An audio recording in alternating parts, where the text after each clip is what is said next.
তুমিই হচ্ছ প্রথম সাহেব ডিক যে এ পর্যন্ত এই তীর্থস্থানে ঢুকতে পেরেছে, আর সকলে বৃথাই চেষ্টা করে মরেছে।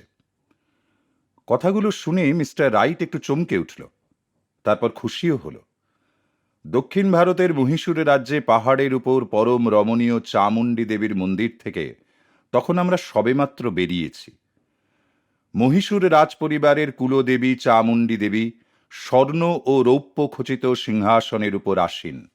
আমরা সকলে প্রণাম করে এলাম। কতকগুলি প্রসাদী নির্মাল্য সযত্নে গুছিয়ে রেখে রাইট সাহেব বলল, আমার এই অভূতপূর্ব সম্মান লাভের স্মৃতিচিহ্ন স্বরূপ পুরোহিতের দেওয়া গোলাপ জল মিশ্রিত এই গোলাপ পাপড়িকটি আমি চিরকাল সযত্নে রেখে দেব। 1935 সালের নভেম্বর মাসটা আমিও আমার সঙ্গী মহীশূর রাজের অতিথি হয়েছিলাম। মহারাজার উত্তরাধিকারী মহামান্য যুবরাজ স্যার শ্রী কান্তিরাভ নরসিংহরাজ ওয়াদিয়ার তাঁর রাজ্যে শিক্ষা ও উন্নতি বিস্তার পরিদর্শনের জন্য আমার সেক্রেটারিও আমাকে আমন্ত্রণ করেছিলেন।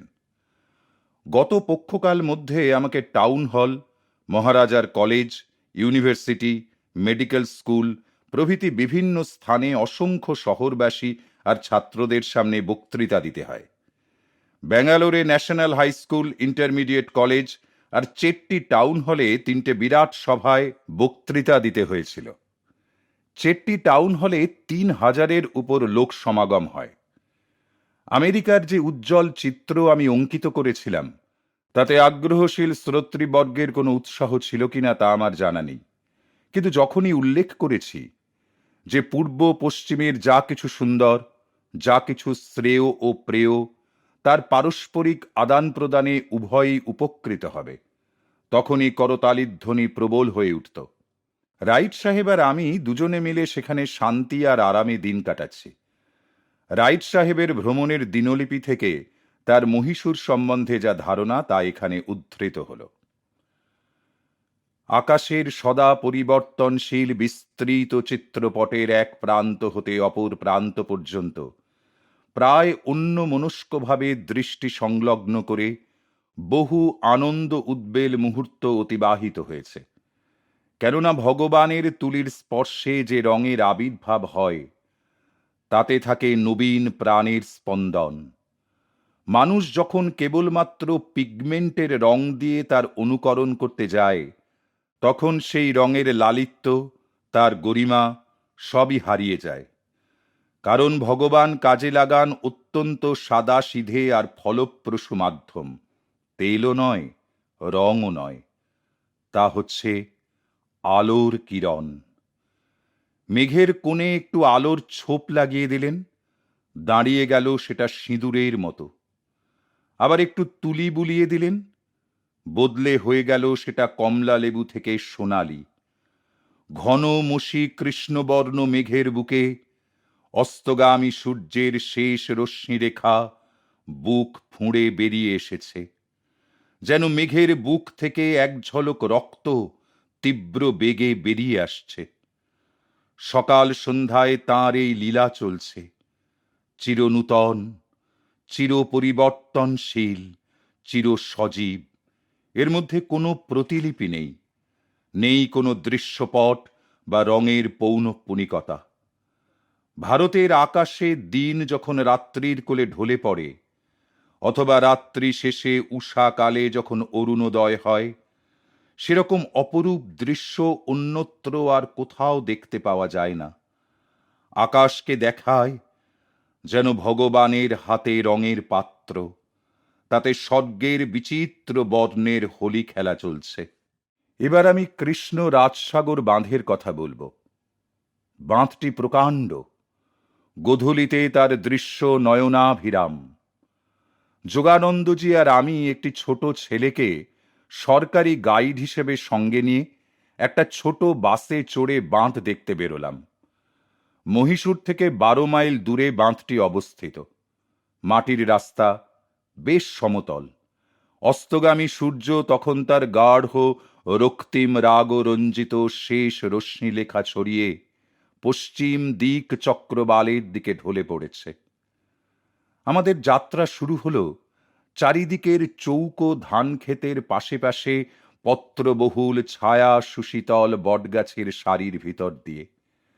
মাঝে মাঝে দুপাশে উন্নত শীর্ষ নারকেল গাছ, ঘন জঙ্গলের মতো বৃক্ষলতার প্রাচুর্যে সবুজের সমারোহ।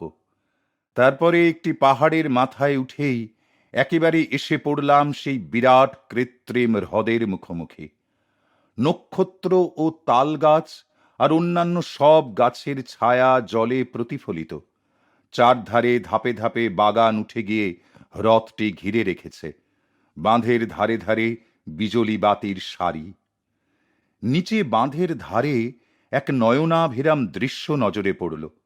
উচ্ছ্বসিত জলস্রোতে আলো পড়ে ইন্দ্রধনুর বর্ণ বৈচিত্র্যের সৃষ্টি করেছে। তলায় দেখলাম ফোয়ারার উপর রঙিন আলোর খেলা, লাল হলদে সবুজ নীল রঙের আলোর ঝর্ণা যেন আকাশের কোল থেকে ঝরে পড়ছে। প্রস্তর নির্মিত বিশালকায় হস্তিরা তাদের উত্তোলিত শুণ্ড দিয়ে জল উদ্গীরণ করছে। বাঁধটি, যার আলোর ফোয়ারাগুলি আমায় 1933 খ্রিস্টাব্দের শিকাগো শহরে বিশ্ব মেলার কথা স্মরণ করিয়ে দিচ্ছিল। এই ধানক্ষেত ভরা প্রাচীন দেশ আর তার সরল লোকদের কাছে এই জিনিস একেবারে অত্যাধুনিক। ভারতবাসীরা আমাদের এরূপ বিরাট আর সাদর অভ্যর্থনা করছে যে আমার ভয় হয় যোগানন্দজিকে আবার আমেরিকায় ফিরিয়ে নিয়ে যেতে পারব কিনা, বা তা আমার শক্তি বা ক্ষমতায় আর কুলোবে কিনা। আর একটা অতি দুর্লভ সুযোগ পাওয়া গেল, সেটা আমার জীবনে প্রথম, হাতিতে চড়া। গতকাল যুবরাজ তাঁর একটি হাতিতে চড়বার জন্যে তাঁর গ্রীষ্ম প্রাসাদে আমাদের নিমন্ত্রণ করেছিলেন। হাতিটা ছিল বিশালকায়। হাওদায় চড়বার জন্যে সিঁড়ি দিয়ে উঠলাম। হাওদাটি বাক্সর মতো, সিল্কের গদি দেওয়া। তারপর হেলতে দুলতে সামনে পিছনে টাল খেতে খেতে চললাম। একবার যেন নিচে নেমে তলিয়ে যাচ্ছি, আর একবার যেন ঠেলে উপরে উঠছি। সে এক অপূর্ব অভিজ্ঞতা। জীবনে কখনো তো হাতিতে চড়িনি। সে কি রোমাঞ্চকর অনুভূতি আর অপূর্ব উল্লাস! মনে স্ফূর্তির সঙ্গে সঙ্গে আবার একটু ভয় ভয়ও করছে। পৈতৃক প্রাণটা না হারাই, সেই ভয়ে প্রাণের দায়ে হাওদাটা আঁকড়ে ধরে বসে রইলাম। দাক্ষিণাত্যে বহু ঐতিহাসিক আর প্রত্নতাত্ত্বিক ঐশ্বর্য সব চারিদিকে ছড়িয়ে আছে। দক্ষিণ ভারতের সৌন্দর্য ও মনোহারিত্ব বর্ণনা করা যায় না। মহীশূরের উত্তরে হায়দ্রাবাদ, বিরাট গোদাবরী নদী তার ছবির মতো সুন্দর মালভূমিকে বিভক্ত করে প্রবাহিত। সুন্দর নীলগিরি পর্বত আর অন্যান্য বহু স্থানে চুনা পাথর বা গ্র্যানিটের ঊষর পাহাড়। হায়দ্রাবাদের ইতিহাস যেমন দীর্ঘ, তেমনি বৈচিত্র্যময়। 3000 বছর আগে অন্ধ্র রাজগণের সময় থেকে তার সূত্রপাত। 1294 সাল পর্যন্ত তা হিন্দু রাজগণের অধীনে ছিল। পরবর্তীকালে মুসলমান শাসকগণের অধীনে চলে যায়। স্থাপত্য, ভাস্কর্য আর চিত্রশিল্পে সারা ভারতবর্ষের মধ্যে সর্বাপেক্ষা বিস্ময়জনক অপূর্ব নিদর্শনের একত্র সমাবেশ একমাত্র প্রাচীন পর্বত খোদিত ইলোরা আর অজন্তা গুহাতেই দেখতে পাওয়া যায়। ইলোরার কৈলাস গুহা একখণ্ড প্রকাণ্ড প্রস্তরে খোদিত মন্দির। তাতে নানা দেবদেবী, নরনারী, পশুপক্ষীর বিশাল সব মূর্তি, মাইকেল অ্যাঞ্জেলোর মূর্তির মতো। অজন্তায় 5টি অলিন্দ শোভিত মন্দির আর 25টি নির্জন মঠ আছে, সবই পাথরে খোদিত। প্রাচীর চিত্রের কাজ করা বিশাল বিশাল থামের উপর দাঁড়িয়ে, যেগুলিকে শিল্পী ও ভাস্কর তাদের প্রতিভায় চিরস্মরণীয় করে তুলেছেন।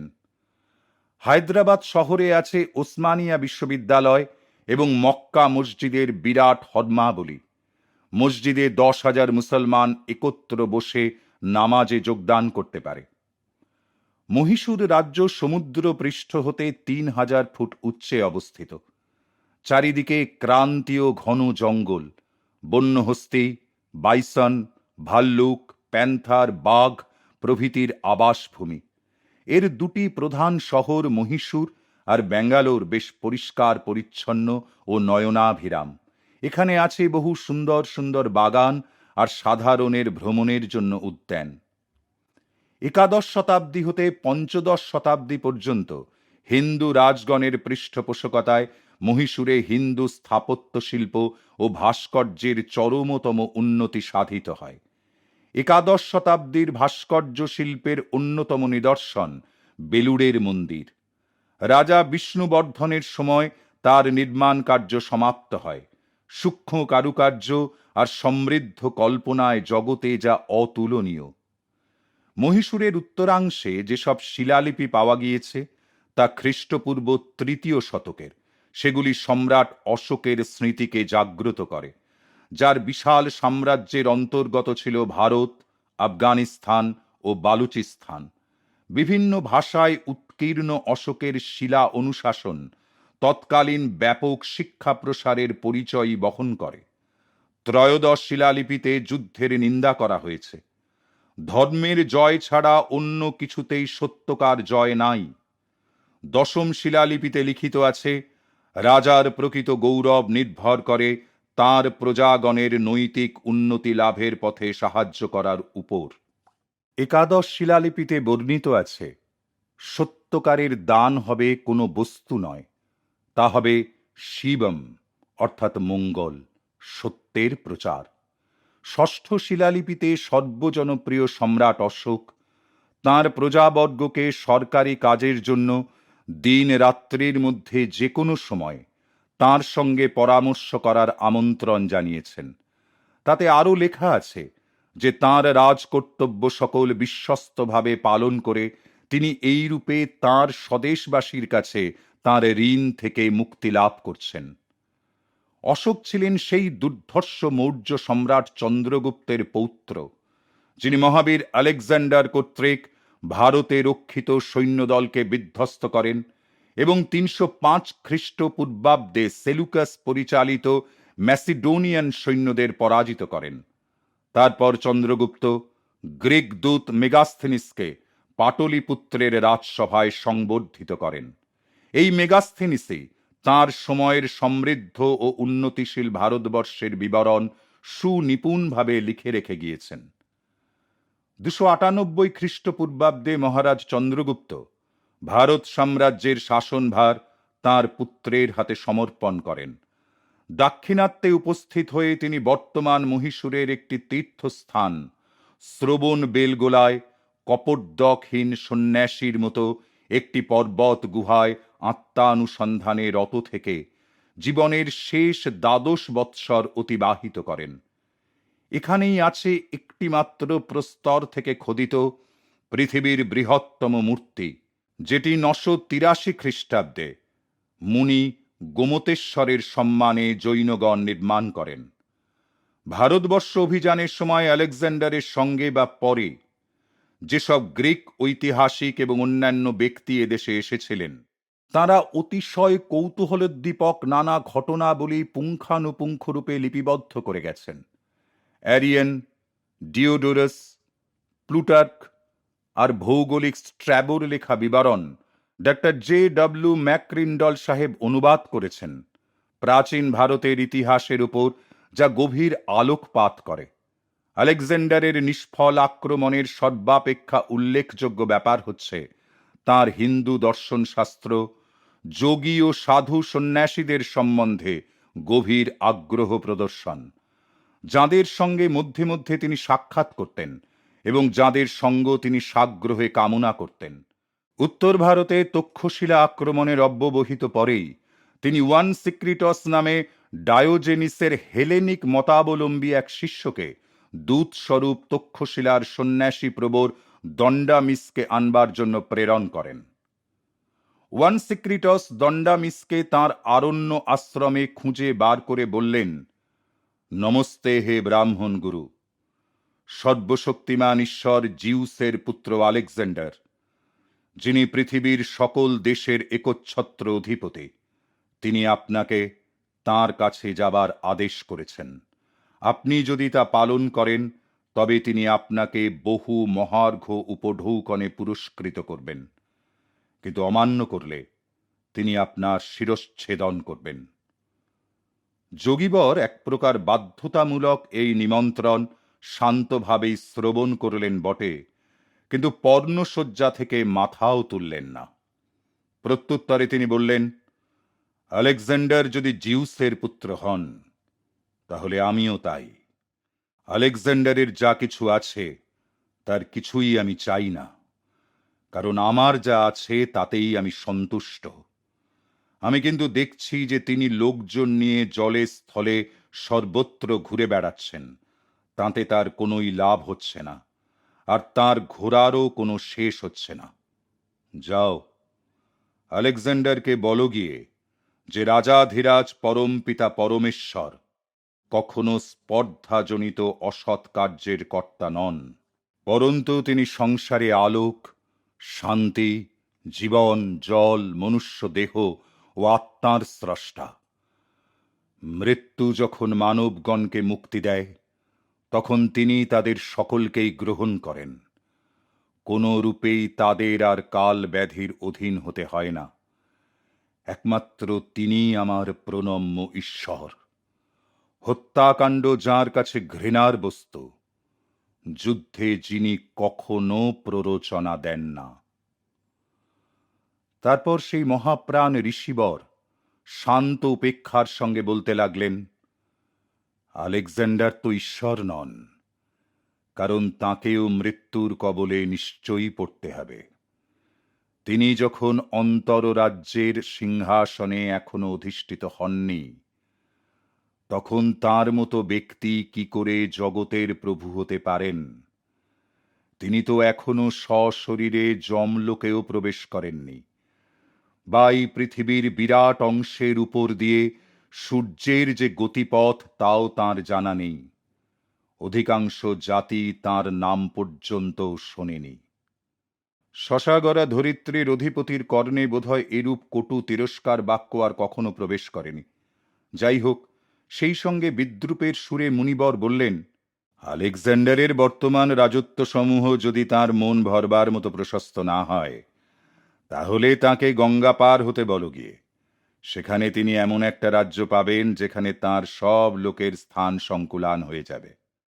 তাছাড়া এটা ঠিক জেনে রেখো, আলেকজান্ডার যা দানের প্রস্তাব করেছেন বা যেসব উপহার দিতে চাইছেন তা আমার কাছে একেবারেই নিরর্থক। যেসব জিনিস আমি সত্যিই চাই, আর যা সব আমার পক্ষে বাস্তবিকই গ্রহণযোগ্য, তা হচ্ছে এই বৃক্ষতল, যা আমার আশ্রয়, এইসব ফলন্ত গাছ, যা আমায় দৈনিক আহার যোগায়, আর জল, যা আমার তৃষ্ণা নিবারণ করে। এছাড়া আর যে সমস্ত জিনিস অতি কষ্টে আর দুশ্চিন্তায় সংগ্রহ করতে হয়, তা যারা করে তাদের পক্ষে তা ধ্বংসেরই কারণ হয়, আর সেসব অজ্ঞানী লোকেদের ক্লেশ ও বিপাকের কারণ হয়, তাদের দুঃখ আর অশান্তি ডেকে আনে। আমি এই পত্রশয্যায় শয়ন করি, আর পাহারা দেবার জন্যে কোনো কিছু না থাকাতে পরম শান্তিতে ঘুমোতে পারি।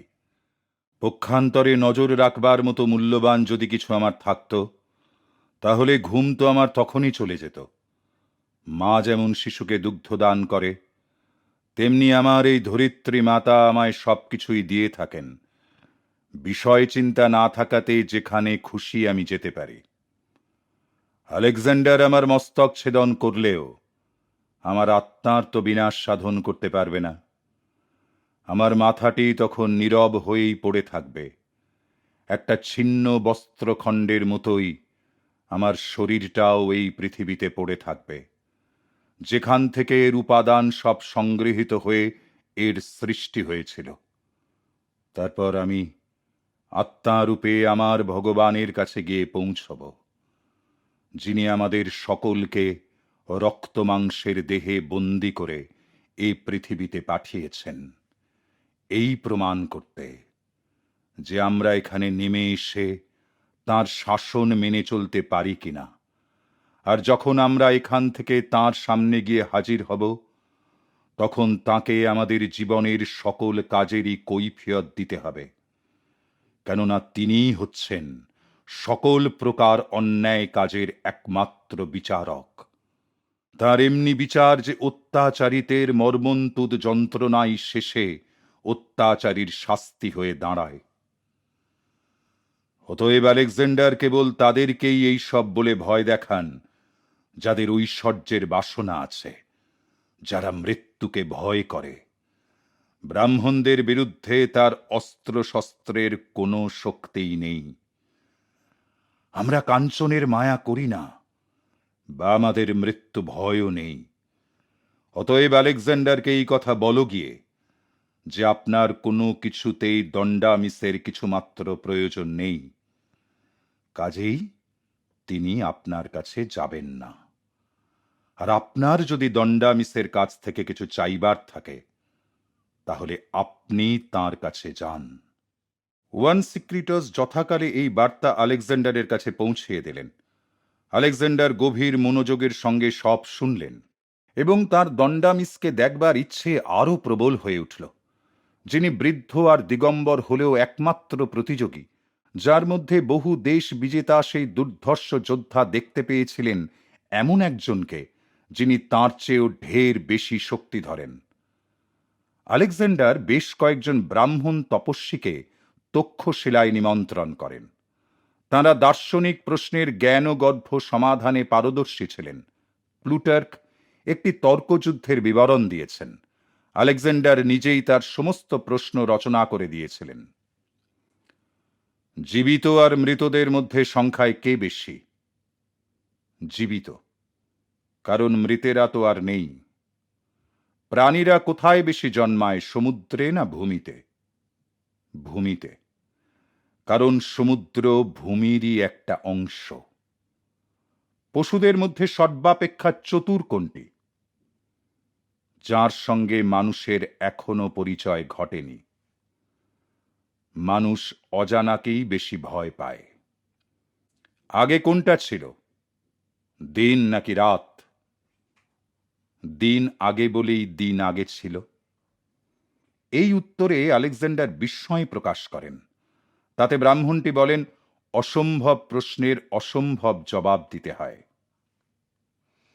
সর্বোৎকৃষ্ট কি উপায়ে একজন মানুষ নিজেকে সকলের প্রিয় পাত্র করে তুলতে পারে? মানুষ সকলের প্রিয় পাত্র হয় যদি সে বিরাট শক্তিধর হয়েও কারোরই ভয়ের কারণ না হয়।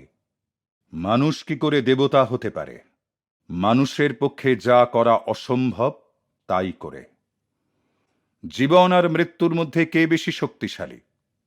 জীবন, কারণ এ কত দুঃখ কষ্ট, কত অমঙ্গল সহ্য করতে পারে। আলেকজান্ডার তাঁর গুরুরূপে একজন প্রকৃত যোগীকে ভারতবর্ষ থেকে নিয়ে যেতে সমর্থ হন। এই ব্যক্তি কল্যাণ, অর্থাৎ স্বামী স্ফাইনস নামে পরিচিত। গ্রিকরা যাকে কালানস বলে সম্বোধন করত। মুনিবর আলেকজান্ডারের সঙ্গে পারস্য দেশে গমন করেন। একটি নির্দিষ্ট দিনে পারস্য দেশের সুসা নামক স্থানে তিনি সমগ্র ম্যাসিডোনিয়ান সৈন্যদলের সমক্ষে তাঁর জরাজীর্ণ দেহ নিয়ে জ্বলন্ত চিতায় প্রবেশ করে নিজেকে অগ্নিতে আহুতি দেন।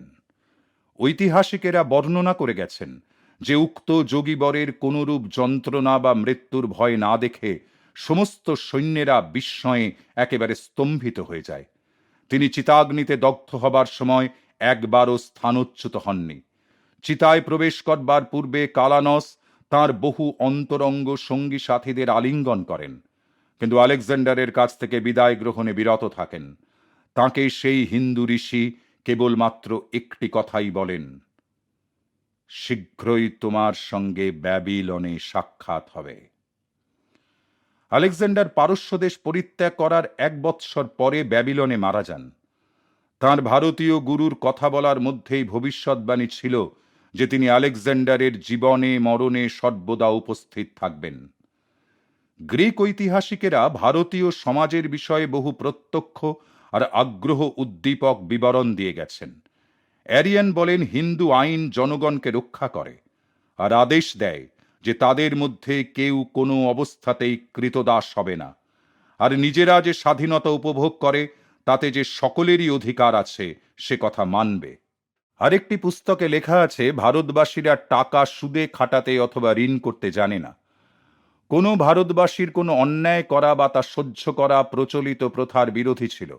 কাজেই তাদের কোনো একরার নামা বা জামিন প্রয়োজন হয় না। কথিত আছে যে রোগ নিরাময় সরল আর স্বাভাবিক উপায়ই হতো। ঔষধ প্রদান অপেক্ষা পথ্য নিয়ন্ত্রণেই রোগ ও মুক্তির ব্যবস্থা ছিল। ঔষধ হিসাবে মলম আর পুলটি শিরে আদর ছিল বেশি।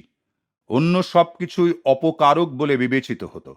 যুদ্ধ ব্যবসা ক্ষত্রিয় বর্ণের মধ্যেই সীমাবদ্ধ ছিল। শত্রুরাও ভূমিতে কর্ষণরত কোনো কৃষকের উপর আপতিত হয়ে তার কোনো ক্ষতি সাধন করবে না, কারণ এই শ্রেণীর লোকেরা জনসাধারণের মঙ্গলকারী বলে বিবেচিত হয়ে সকল প্রকার আঘাত হতে রক্ষিত হতো। ভূমিও এই রকমে অত্যাচারের হাত এড়িয়ে গিয়ে প্রচুর শস্য উৎপাদন করে জীবনকে উপভোগ্য করবার সব রকম উপকরণ অধিবাসী বৃন্দকে যোগায়। মহীশূরের প্রায় সর্বত্র ছড়ানো তীর্থস্থানগুলি থেকে দক্ষিণ ভারতের বহু প্রখ্যাত সাধু সন্তদের পরিচয় জানা যায়। এই সব সাধু সন্তদের মধ্যে থায়ু মানবর নামে একজন এই অপূর্ব উদ্দীপনাময়ী কবিতাটি লিখেছেন। দমন করিতে পারো প্রমত্ত বারণ, আর ঋক্ষ শার্দুলের বদন বেদন। পশুরাজ সিংহ পরি করি আরোহণ, কাল সর্প সাথে ক্রীড়া তুচ্ছ করি প্রাণ। রসায়ন বলে তব জীবিকা অর্জন, ছদ্মবেশে ভ্রমিবারে পারো পৃথ্বীময়। দাসত্ব শৃঙ্খলে বাঁধি সর্বদেবগণ, সুচির যৌবন করি দেহে উপচয়। জলের উপর ভ্রমি অগ্নিমধ্যে বাস, চিত্ত দমন তথাপি কঠিন প্রয়াস। ভারতবর্ষের সুদূর দক্ষিণে ত্রিবাঙ্কুর রাজ্য। স্থানটি উর্বর ও অতিশয় মনোরম। এখানে অধিকাংশ স্থানে নদী, খাল, বিল প্রভৃতি জলপথেই লোকেরা যাতায়াত করে। কবে কোন সুদূর অতীতে ত্রিবাঙ্কুর রাজ্যে কতকগুলি ছোট ছোট রাজ্যকে যুদ্ধ বিগ্রহাদি দ্বারা সংযোজিত করা হয়েছিল বলে তার দরুন সঞ্চিত পাপের প্রায়শ্চিত্ত পালনের বাধ্যবাধকতা আজও মহারাজা বংশ পরম্পরানুক্রমে প্রতি বৎসরই স্বীকার করে আসেন। বৎসরের মধ্যে 56 দিন মহারাজা বেদ ও স্তোত্র পাঠ শোনবার জন্য দৈনিক 3 বার করে মন্দিরে যান। প্রায়শ্চিত্ত শেষ হয় লক্ষ দীপমে, অর্থাৎ মন্দিরটিকে 1 লক্ষ দীপে আলোকিত করে। ভারতবর্ষের দক্ষিণ পূর্ব উপকূলে মাদ্রাজ প্রেসিডেন্সির অন্তর্গত সমুদ্র বলয়িত সমতল। প্রশস্ত মাদ্রাজ শহর আর কাঞ্চিপুরম, কাঞ্চনপুরী বা স্বর্ণ নগরী নামে যা খ্যাত, শেষোক্ত শহরটি পল্লব রাজবংশের রাজধানী ছিল, আর তাঁদের রাজ্যকাল ছিল খ্রিস্টীয় 1ম শতাব্দীতে। বর্তমানে মাদ্রাজ প্রেসিডেন্সিতে মহাত্মা গান্ধীর অহিংস নীতি খুবই প্রসার লাভ করেছে। শ্বেতবর্ণের গান্ধী টুপি প্রায় সর্বত্রই দেখতে পাওয়া যায়। দক্ষিণ ভারতে মহাত্মা গান্ধী অস্পৃশ্যদের জন্য বহু মন্দিরের দ্বার উন্মুক্ত আর জাতিভেদেরও বহু সংস্কার সাধন করেছেন। বর্ণভেদের আদি উৎপত্তি সুপ্রসিদ্ধ ব্যবস্থাপক মনু কর্তৃক যা প্রবর্তিত তা বাস্তবিকই প্রশংসার্হ। তিনি স্পষ্ট দেখতে পেয়েছিলেন যে মনুষ্য জাতি স্বাভাবিক বিবর্তনে 4টি প্রধান শ্রেণীতে বিভক্ত। দৈহিক শ্রমের দ্বারা সমাজকে সেবা করতে সমর্থ যারা, তারা শূদ্র। যারা মনন শক্তি, কার্যদক্ষতা, কৃষি, শিল্প, ব্যবসা বাণিজ্য বা সাধারণ বণিক বৃত্তির দ্বারা সমাজকে সেবা করে, তারা বৈশ্য। যাদের প্রতিভা শাসন, পালন অথবা রক্ষা কার্যে স্ফুরিত, তারা ক্ষত্রিয়। যাদের প্রকৃতি ভগবৎ চিন্তা, পূজা অর্চনা, শাস্ত্র পাঠ ইত্যাদিতে নিযুক্ত, তারা ব্রাহ্মণ। মহাভারতে লিখিত আছে যে জন্ম বা দশবিধ সংস্কার পালন, বিদ্যার্জন বা বংশগৌরব মানবকে দ্বিজাতিত্বে অর্থাৎ ব্রাহ্মণত্বে উন্নীত করতে পারে না। কেবল চরিত্র ও শীলতাই পারে। মনু সমাজকে তার লোকেদের জ্ঞান, প্রাচীনত্ব, আত্মীয়তা এবং সর্বশেষ ঐশ্বর্য অনুসারে যথাযোগ্য সম্মান প্রদর্শন করতে বলে গেছেন। যে ধন সঞ্চিত হয় বা দাতব্য কার্যের জন্য অপ্রাপ্য হয়, বৈদিক ভারতে সেরূপ ধনকে ঘৃণাই করা হয়। প্রভূত অর্থশালী কৃপণ অথবা অনুদার ব্যক্তিকে সমাজের নিম্ন স্তরে স্থান দেওয়া হতো। গুরুতর অমঙ্গল দেখা দিল তখন যখন জাতিভেদ প্রথা শতাব্দীর পর শতাব্দী বংশক্রমে পালিত হয়ে সুদৃঢ় আকার ধারণ করল। 1947 সালে স্বাধীনতা লাভ করে ভারত জাতিভেদের প্রাচীন অর্থ, যা জন্মের উপর নয়, একমাত্র স্বাভাবিক গুণকর্ম বিভাগের উপরে প্রতিষ্ঠিত, তা পুনঃপ্রবর্তনের জন্য ধীর অথচ নিশ্চিতভাবে চেষ্টা করে চলেছে। পৃথিবীর সকল জাতির মধ্যেই সুনির্দিষ্ট দুঃখজনক কর্মফল আছে, আর তাদের তা সযত্নে দূর করবার ব্যবস্থাও করতে হয়। ভারতবর্ষ তার অদম্য উৎসাহ আর বহুমুখী প্রচেষ্টার দ্বারা জাতিভেদ দূরীকরণ কার্যে নিজের যোগ্যতা প্রদর্শন করতে সমর্থ হবে। দক্ষিণ ভারত এতই চিত্তাকর্ষক স্থান যে রাইট সাহেব আর আমি আমাদের ভ্রমণ আরো দীর্ঘতর করবার জন্য উৎসুক হয়ে উঠলাম। কিন্তু সময়ের অল্পতাবশত আমাদের আতিথ্য গ্রহণ আর বেশি দিন বিলম্বিত করতে পারা গেল না। শীঘ্রই আমাকে কলকাতা বিশ্ববিদ্যালয়ে ভারতীয় দর্শন কংগ্রেসের শেষ অধিবেশনে বক্তৃতা দিতে যেতে হবে। মহীশূর ভ্রমণের শেষে ইন্ডিয়ান একাডেমি অফ সায়েন্সের সভাপতি স্যার CV রমনের সঙ্গে আমার আলাপের সুযোগ হয়েছিল। এই জগৎ বিখ্যাত হিন্দু পদার্থবিদকে নোবেল পুরস্কারে ভূষিত করা হয় 1930 সালে। আলোক বিচ্ছুরণ সংক্রান্ত তাঁর গুরুত্বপূর্ণ আবিষ্কার, যা রমন এফেক্ট নামে পরিচিত, তাঁরই জন্য তাঁকে ওই পুরস্কার দেওয়া হয়। আমাদের মাদ্রাজি বন্ধু ও ছাত্রদের কাছ থেকে নিতান্ত অনিচ্ছা সত্ত্বেও বিদায় গ্রহণ করে আমরা আবার পরিভ্রমণে বেরিয়ে পড়লাম। মধ্যপথে আমরা সদাশিব ব্রাহ্মণের স্মৃতিপুত একটি ক্ষুদ্র তীর্থে নামলাম দর্শনের জন্য। অষ্টাদশ শতাব্দীতে এর জীবন কথা নানা অলৌকিক ঘটনায় পূর্ণ। নেরুর নামক স্থানে আরেকটি বৃহত্তর সদাশিব তীর্থ আছে। পুডুকোট্টাইয়ে রাজা এটি নির্মাণ করে দেন। এখানে দৈব শক্তি বলে রোগ ও মুক্তির জন্য বহু তীর্থযাত্রীর সমাবেশ হয়।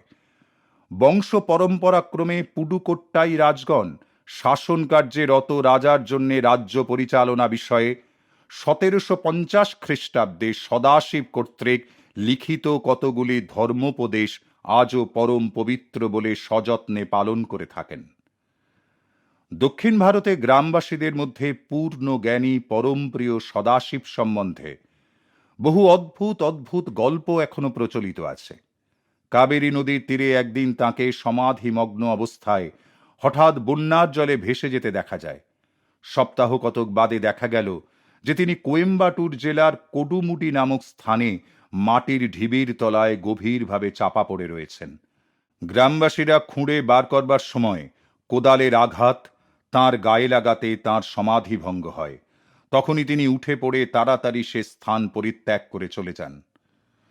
জনৈক বয়োজ্যেষ্ঠ বৈদান্তিক পণ্ডিতকে তর্কযুদ্ধে পরাস্ত করাতে সদাশিবের গুরু সদাশিবকে এই বলে তিরস্কার করেন, তুমি একটি বালক মাত্র, তোমার এত বাক্য ব্যয় কেন?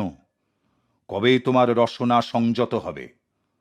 তাতে সদাশিব উত্তর দেন, আপনার আশীর্বাদে এই মুহূর্ত থেকেই। তদবধি সদাশিব মৌন ব্রত অবলম্বন করেন এবং তারপর মুনি বলে খ্যাত হন। সদাশিবের গুরু ছিলেন স্বামী শ্রী পরম শিবেন্দ্র সরস্বতী। ইনি দহর বিদ্যা প্রকাশিকার রচয়িতা এবং উত্তর গীতার একটি অপূর্ব পাণ্ডিত্যপূর্ণ টিকাও রচনা করে গেছেন। কতকগুলি সাংসারিক ব্যক্তি ভগবত প্রেমোন্মত্ত সদাশিবকে রাস্তার উপর যাকে বলে লজ্জা শরমের মাথা খেয়ে উন্মাদের মতো নৃত্য করতে দেখে মর্মাহত হয়ে তাঁর গুরুদেবের কাছে গিয়ে নালিশ করে বলেন, মশাই, আপনাদের সদাশিব একটি বদ্ধ পাগল। কিন্তু পরম শিবেন্দ্র তা শুনে হাস্যোৎফুল্ল বদনে বললেন, আহা, এমনি পাগল যদি সবাই হতে পারত। সদাশিবের জীবনে ভগবানের বহু অদ্ভুত আর অপূর্ব লীলা সকল প্রকটিত হয়েছে। এ জগতে আপাত দৃষ্টিতে অনেক রকম অবিচারী দেখা যায়, কিন্তু ঈশ্বর ভক্তের নিকট তাঁর অমোঘ ন্যায়ের সত্য প্রতিবিধানের বহু উদাহরণও পাওয়া যায়। একদিন রাত্রে সমাধিমগ্ন অবস্থায় সদাশিব এক সম্পন্ন গৃহস্থের শস্যের গোলার কাছে উপস্থিত হলে পর প্রহরারত 3টি ভৃত্য সাধুবরকে প্রহারের জন্য মস্তকোপরি লাঠি উত্তোলন করাতে দেখা গেল যে তাদের হাতগুলো সব একেবারে অবশ হয়ে গেছে। প্রত্যুষে সদাশিবের সে স্থান ত্যাগ করে চলে যাবার সময় পর্যন্ত উক্ত তিনটি ভৃত্যবরকে ওই রকম অদ্ভুত ভঙ্গিতে হাত তুলে পাথরের মূর্তির মতোই সারা রাত দাঁড়িয়ে থাকতে হয়েছিল। অন্য এক উপলক্ষে সদাশিবকে জোর করে এক সর্দার তার কুলির দলে জ্বালানি বইবার কাজে লাগিয়ে দেন। মৌনী সদাশিব নীরবে বোঝাটি মাথায় করে নির্দিষ্ট স্থানে উপস্থিত হয়ে একটা প্রকাণ্ড স্তূপের উপর সেটিকে রাখতেই জ্বালানির সেই বিরাট স্তূপটিতে সঙ্গে সঙ্গে আগুন ধরে যায়। ত্রৈলঙ্গ স্বামীর মতো সদাশিব উলঙ্গ অবস্থায় থাকতেন। একদিন সকালবেলা সেই নগ্ন যোগী অন্যমনস্কভাবে একটি মুসলমান সর্দারের তাঁবুতে প্রবেশ করেন। দুটি মহিলা ভয়ে চিৎকার শুরু করে দেন। সৈনিক প্রবর্ত তরবারির প্রবল আঘাতে তাঁর একটি হস্ত দেহ হতে একেবারে বিচ্ছিন্ন করে ফেললেন।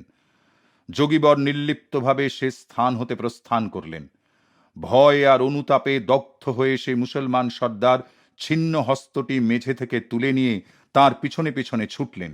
সদাশিব নীরবে ছিন্ন হস্তটি তার কাছ থেকে নিয়ে রক্তস্রাবী ক্ষতস্থানে সংযুক্ত করে দিলেন। আঘাতের আর কোনো চিহ্নই রইল না। মুসলমান যোদ্ধাটি যখন সশ্রদ্ধ চিত্তে ও ভক্তিনত হৃদয়ে তার কাছ থেকে কিছু আধ্যাত্মিক উপদেশ চাইলেন, সদাশিব তখন বালুকার উপর অঙ্গুলি দ্বারা নিম্নলিখিত কয়টি কথা লিখে দেন: তুমি যা করতে চাও তা করো না, তাহলে তোমার যা ইচ্ছে হবে তাই করতে পারবে। এই উপদেশ লাভ করে মুসলমান সর্দারের মনে এক অপূর্ব পবিত্র ভাবের উদয় হল। সে সাধুটির অদ্ভুত ভাবের উপদেশ হৃদয়ঙ্গম করে বুঝল যে অহং ভাবের দমনেই আত্মার মুক্তি। সামান্য কথা কয়টিতে এতদূর আধ্যাত্মিক শক্তি নিহিত ছিল যে তার বলেই সেই সর্দারটি ক্রমে তার একজন উপযুক্ত শিষ্যে পরিণত হয়েছিল। পূর্ব জীবনের সঙ্গে তার আর কোনো সম্পর্কই রইল না। গ্রামের ছেলেরা একদিন সদাশিবের কাছে গিয়ে জানায় যে তাদের বড়ই ইচ্ছে মাদুরায় তখন যে ধর্মোৎসব আর মেলা চলছে সেটা তারা দেখে আসে। মাদুরা সেখান থেকে 150 মাইল দূরে। যোগীবর সদাশিব তখন সেই সব ছোট ছোট ছেলেদের ইঙ্গিত করলেন তারা যেন তাঁর গা স্পর্শ করে থাকে। আশ্চর্য! মুহূর্ত মধ্যে গোটা দলটি মাদুরায় গিয়ে উপস্থিত। ছেলেগুলো ভারী স্ফূর্তিতে হাজার হাজার তীর্থযাত্রীদের সঙ্গে খুব আমোদেই খানিকক্ষণ বেরিয়ে বেড়ালো। তারপর ঘণ্টা কতক বাদে তিনি আবার ওইভাবে অতি সহজেই তাদের বাড়ি ফিরিয়ে আনলেন। বিস্ময়ে স্তম্ভিত সেই সব ছেলেদের পিতামাতারা সেখানকার প্রতিমার শোভাযাত্রা প্রভৃতির প্রত্যক্ষ বর্ণনা তাদের কাছ থেকে শুনল। আর তারা দেখে আশ্চর্য হয়ে গেল যে অনেক ছেলের হাতে তখনও মাদুরার নানা রকম মিষ্টি রয়েছে। এক অবিশ্বাসী ছোকরার কিন্তু সাধুটি আর তাঁর এই অদ্ভুত ঘটনাটির কথা কিছুতেই বিশ্বাস হলো না। উল্টে সে ঠাট্টা মস্করা আরম্ভ করল। এর পরের বারের শ্রীরঙ্গমে অনুষ্ঠিত উৎসবে সে সদাশিবের কাছে হাজির হয়ে বেশ একটু টিটকিরি দিয়ে বলল, প্রভু, সেবারে যেমন ছেলেদের মাদুরায় নিয়ে গিয়েছিলেন, আমায়ও আজ তেমনি করে শ্রীরঙ্গমের মেলায় নিয়ে চলুন না। সদাশিব কি আর করেন, তেমনি করে সেই ছোকরাটিকে শ্রীরঙ্গম নিয়ে গিয়ে ফেললেন। ছোকরাটি সেই মুহূর্তে দেখল যে সে শ্রীরঙ্গমে শহরের লোকজনদের মধ্যে ঘুরে ফিরে বেড়াচ্ছে, কিন্তু ফেরবার যখন তার সময় হলো তখন সে আর সদাশিবকে খুঁজেই পেল না। এখন উপায়? এখন বাড়ি ফিরে কি করে? সারা রাস্তাটি হেঁটে আধমরা হয়ে তবে বাছাদনকে বাড়ি ফিরে আসতে হয়েছিল। দাক্ষিণাত্য ত্যাগ করবার আগে শ্রী রমন মহর্ষির সঙ্গে সাক্ষাৎ করার উদ্দেশ্যে রাইট সাহেব এবং আমি তিরুভান্নামালাইয়ের কাছে অরুণাচলের পুণ্যময় পর্বতে তীর্থযাত্রা করি। সেই মহান তপস্বী তাঁর আশ্রমে আমাদের সাদর অভ্যর্থনা জানান এবং নিকটে রক্ষিত ইস্ট ওয়েস্ট পত্রিকার স্তূপের প্রতি আমাদের দৃষ্টি আকর্ষণ করেন। তিনি ও তাঁর শিষ্যদের সঙ্গে যে কয়েক ঘন্টা আমরা কাটিয়েছিলাম তার অধিকাংশ সময় তিনি নীরবেই ছিলেন, কিন্তু তাঁর বদনমণ্ডল ছিল দিব্য প্রেম ও প্রজ্ঞায় সমুদ্ভাসিত। নিপীড়িত মানবাত্মা যাতে করে তার বিস্মৃত পূর্বতন বিশুদ্ধতা ফিরে পায়, তার জন্য শ্রী রমন মহর্ষি প্রত্যেককে আমি কে এই আত্মজিজ্ঞাসা করতে উপদেশ দিতেন। অন্য সকল চিন্তাকে কঠিন হাতে নিবৃত্ত করার ফলে ভক্ত শীঘ্র উপলব্ধি করতে পারেন যে প্রকৃত আত্মা বিষয়ে গভীর থেকে গভীরতর চেতনায় তিনি নিমজ্জিত হচ্ছেন। তখন চিত্ত চাঞ্চল্যকারী অন্য সমস্ত চিন্তার উদয় রহিত হয়। দাক্ষিণাত্যের এই ভগবৎ জ্ঞানী ঋষি লিখেছেন, দ্বৈতবাদ ও ত্রিত্ববাদ পরের উপর স্থিতিশীল, সাহায্য ব্যতিরেকে তাদের দর্শন মেলে না। যারা সেই সাহায্যের সন্ধানী তারাই বিচ্যুত হয়ে পতিত হয়, ইহাই সত্য। যারা এই সত্য দর্শন করেছেন তারা কদাপি বিচলিত হন না।